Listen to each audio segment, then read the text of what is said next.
Hawnhekk qiegħda f'post jissejjaħ ta' Dmejrek, fuq l-irdumiet ta' Ħaddingli.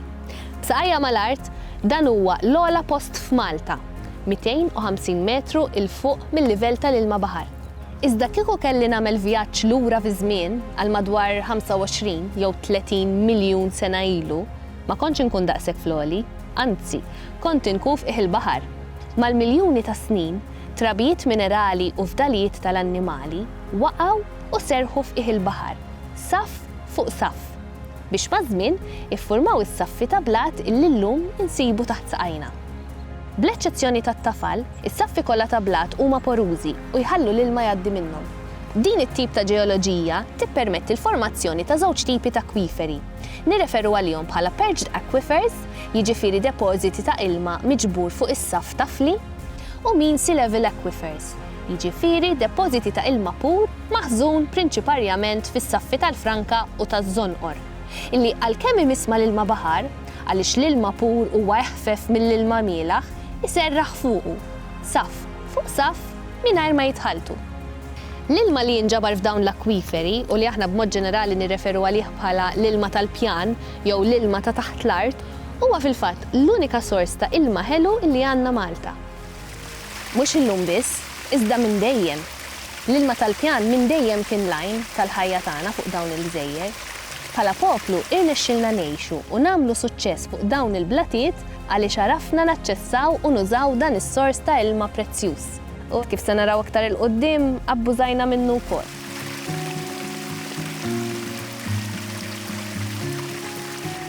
Il-Perched Aquifers minħabba li qegħdin fil-wiċċ tal-blat huma aktar aċċessibbli.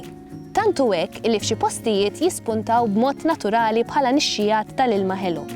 Dawn l-aktar li nsibuhom huwa fil-punent ta' Malta minn Ħaddingli sal-Marfa u postijiet għolja f'Għawdex bħax-Xara, in-Nadur u Għajn Silem. Hawnhekk ninsabu fl-inħawi tar-Rabat, erja fl-għoli f'Malta fejn insibu blat porus u dan il-blat jinsab fuq livell ta' tafal. Allura meta tagħmel ix-xita, meta l-ilma tax-xita jinqabad f'dan il-blat u jibda nieżel u jilħaq il-livell tat-tafal, dan ma jkunx jista' jinżel iżjed u jifforma dak li ngħidulu Perched Aquifer. Il-karatteristiċi dan l-akwifer marbuta ħafna mal-fatt illi l-ilma mhuwiex fil-fond. U dan wassal biex tul iż-żminijiet dan seta' jittieħed għal diversi użi bħal agrikoltura jew anke wkoll bħalma nafu l-akwadott marbut ma' hawnhekk anke għal fini ta' ilma tax-xorb. Apparti minn hekk insibu li fit-tarf fejn il-blat jintaqa' mat-tafal jiffurmaw ukoll ejjun li minnhom l-ilma kien joħroġ b'mod naturali. Fil-waqt li l-karatteristiċi ta' dan l-akwiferu jtuna dil-faċilità li wieħed jaċċessa l-ilma u bekk insibu areas agrikoli importanti, storikament agrikoli, u wkoll il-settlements, il-postijiet fejn jgħixu n-nies l-iktar antiki f'pajjiżna, però wkoll il-fatt li dan l-akwiferu huwa daqshekk aċċessibbli ifisser ukoll li huwa inqas protett minħabba li kull kontaminant li jista' jkun hemm f'wiċċ l-art jista' jilħaq l-ilma b'iktar faċilità.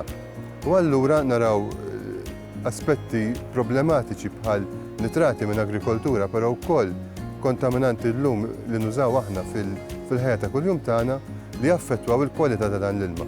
U dawn huma problemi importanti li dun indirizzaw jekk irridu li dawn l-akwiferi dan l-ilma ta' taħt l-art li jinsab f'dawn l-areas jibqa' jkun tajjeb u jibqa' jkun tajjeb biex jibqa' jintuża fis-snin li ġejjin.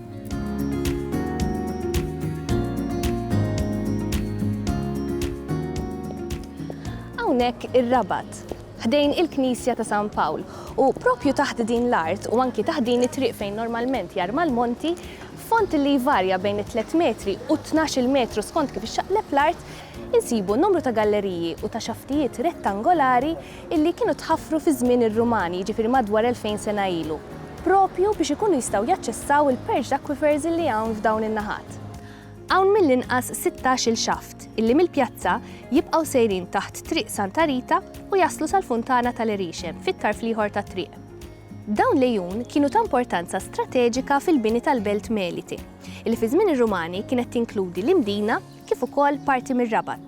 Is-sistema tar-Rabat wieħed irid jifhem hija magħmula parti minn dak li huma l-fortifikazzjonijiet. Biss biex saret il-bjar u s-sistema tal-kanali bil-fors li saru qabel ma beda il-bini tal-fortifikazzjonijiet. Hija partikolari għaliex insibu illi il-bjar huma dak li jgħidulhom puteji, fil-fatt huma maqtuwajn rettangolari u jidher biċ-ċar li t-teknoloġija hija punika. Minn dokumenti medjevali nafu li kien hemm 22 ċisterna li kienu qed iservu fi żmien il-Medjuevu daw kienu nbidlu f'kappellel u l-aċċess tagħhom kien mill-foss Ruman. Illum jekk wieħed jinżel matul ma ninsewx Santa Rita, it-triq li tinżel minn quddiem il-Knisja ta' San Pawl kien il-foss Ruman. Ġifieri san-1960s kien għadu jidher. Mbagħad billi r-Rabat ma kellix triq prinċipali kienu mlew il-foss biex ikkreaw it-triq. Diversi minnhom dawna ċisterni ġew modifikati għal restaurants li qegħdin taħt l-art jew inkella ħwienet jew affarijiet hekk. Biss għadhom jeżistu d-disa u l-isin tagħhom huma immensi. Dan is-sors ta' ilma kien jiġi użat ukoll mill-Arab, jiġifieri kważi 1000 sena wara r-Rumani u fil-fatt l-isem li għandna din is-sistema ta' mini ġej mill-Arbi wkoll. Għanat, illi jirreferi għal sistema ta' kanali fuq jew inkella taħt l-art u dawn ix-xaftijiet. Fil-post fejn il-qanat jiżbokka fuq l-art jifforma sors ta' ilma ġiri. Bil-Malti għandna żewġ kelmi sbieħ li huma relatati ma' dan. Il-kelma GC illi tirreferi għal post li jħaddar fejn jiżbokka dan l-ilma. U l-kelma GC illi tirreferi għal post minn fejn joħroġ u jfawwar l-ilma. Hawn tliet għajun illi ilhom jipprovdu l-ilma lil dawn l-inħawi sa minn qabel ma bdiet tinkiteb l-istorja tagħna. Dawn huma ta' Erixem, ta' Ħammiem u l-funtana li hemm is-Saqqajja. Saqqajja fil-pajjiżi Arab, fi Spanja u n-Nord Afrika hija xi ħaġa speċifika. Hija il-funtana li qiegħda f'ħdejn il-bib tal-belt li qed tindika id-direzzjoni lejn Mekka. Erixem huwa l-plural ta' Arix. U ftit ta' snin ilu instab sistema ta' djar imħaffrin mhux ġolblat għax in-naħa ta' Erixem huwa tafli. Imma ħajt antik imwaqqa, probabbilment parti mill-fortifikazzjonijiet, li n-nies ħaffru fih u kreaw spazju u saqfuh b'sistema ta' ħaxix, dak li huwa Arix.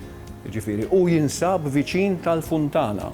Is-sistema orjentali hija li inti ma tieħux l-ilma mill-bjar li huma mħaffrin matul is-sistema tal-qanat, l-ilma jittieħed kollu fit-tarf tagħha fejn jkollok il-funtana.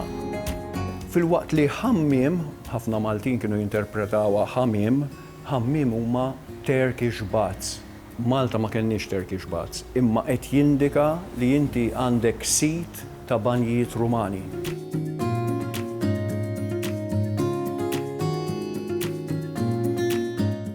Avvanz kbir u importanti li sar fl-estrazzjoni tal-ilma mill-Perched Aquifers sar fi żmien il-Kavallieri.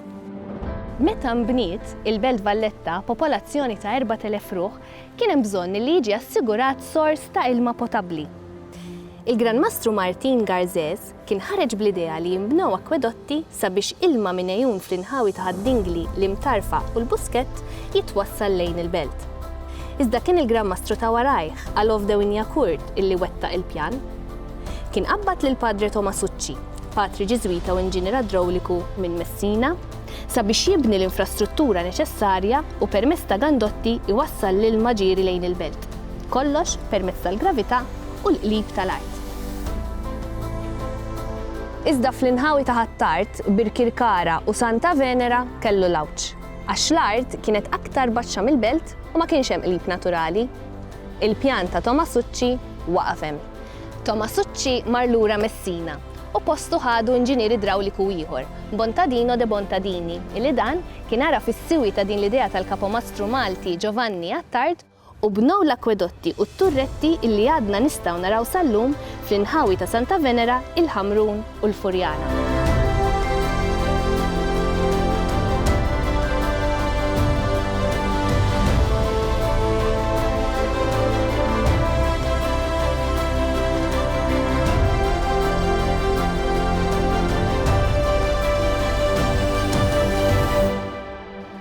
L-ewwel ilma permezz ta' din is-sistema ta' trinek u akwedotti wasal fil-Belt Valletta fil-21 ta' April 1615. Din is-sistema ħadmu fuqha ma' 600 ħaddiem, kienet twila 18 kilometru u swiet ftit inqas minn 440,000 skut Malti. 40,000 minnhom illi kienu ġew mill-qlieħ tal-Iqmuħ u l-Ifran. Filwaqt il-kumplament kollha kien ħareġhom Wirnja Kurt stess minn Butu. Meta tlesta dan l-akwedott kien iwassal mal-1500 litru ilma fil-minuta. Mhux tab xejn li biex jiċċelebra u jiffanfra xi ftit Wirnja Kurt ordna il-bini ta' diversi funtani madwar il-belt. Waħda minn dawn il-funtani illum qiegħda fejn il-Kavallier ta' San Ġagbu. Funtana oħra hija l-istatwa ta' Nettunu li oriġinarjament kienet fix-xatt tal-Askaris, iżda llum qiegħda fil-bitħa tal-Palazz tal-President. Mbagħad funtana enormi quddiem il-palazz fejn illum insibu Pjazza San Ġorġ u din il-funtana illum qiegħda fi ġnien San Filippu il-Furjana. Din is-sistema ma kienx biss mod kif tindirizza l-bżonn li jkun hawn l-ilma fil-belt, imma kienet ukoll dikjarazzjoni ta' saħħa finanzjarja u ta' poter.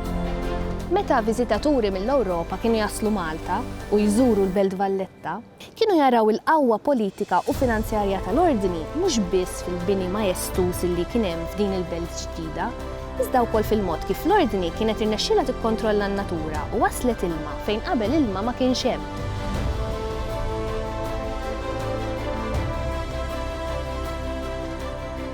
Meta l-Ingliżi waslu Malta fl-1800 huma estendew l-akwedott tal-Kavallieri biex ikun jista' jieħu ilma minn ejjun fil-buskett u bekk żiedu l-kwantità ta' ilma. Bnew ukoll akwedott ieħor.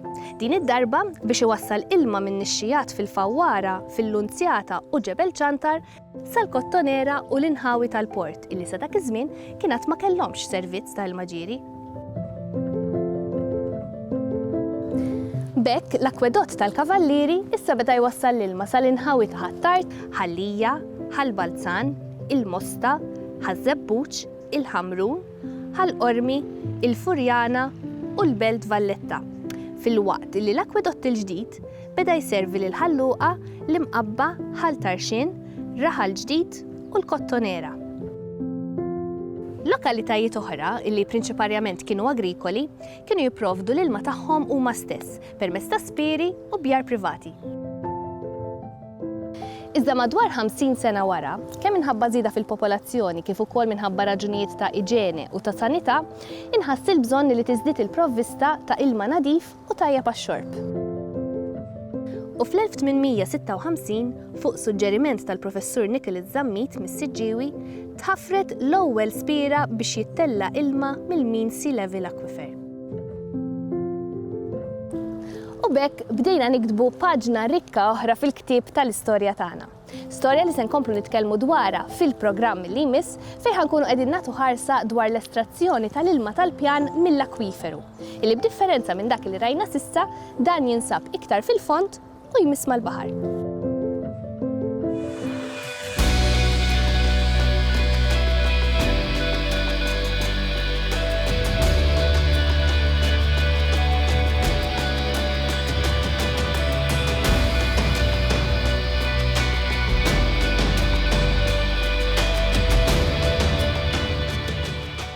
This project is part-financed by the European Union under the GÅJN Fund, European Structural and Investment Funds 2014-2020.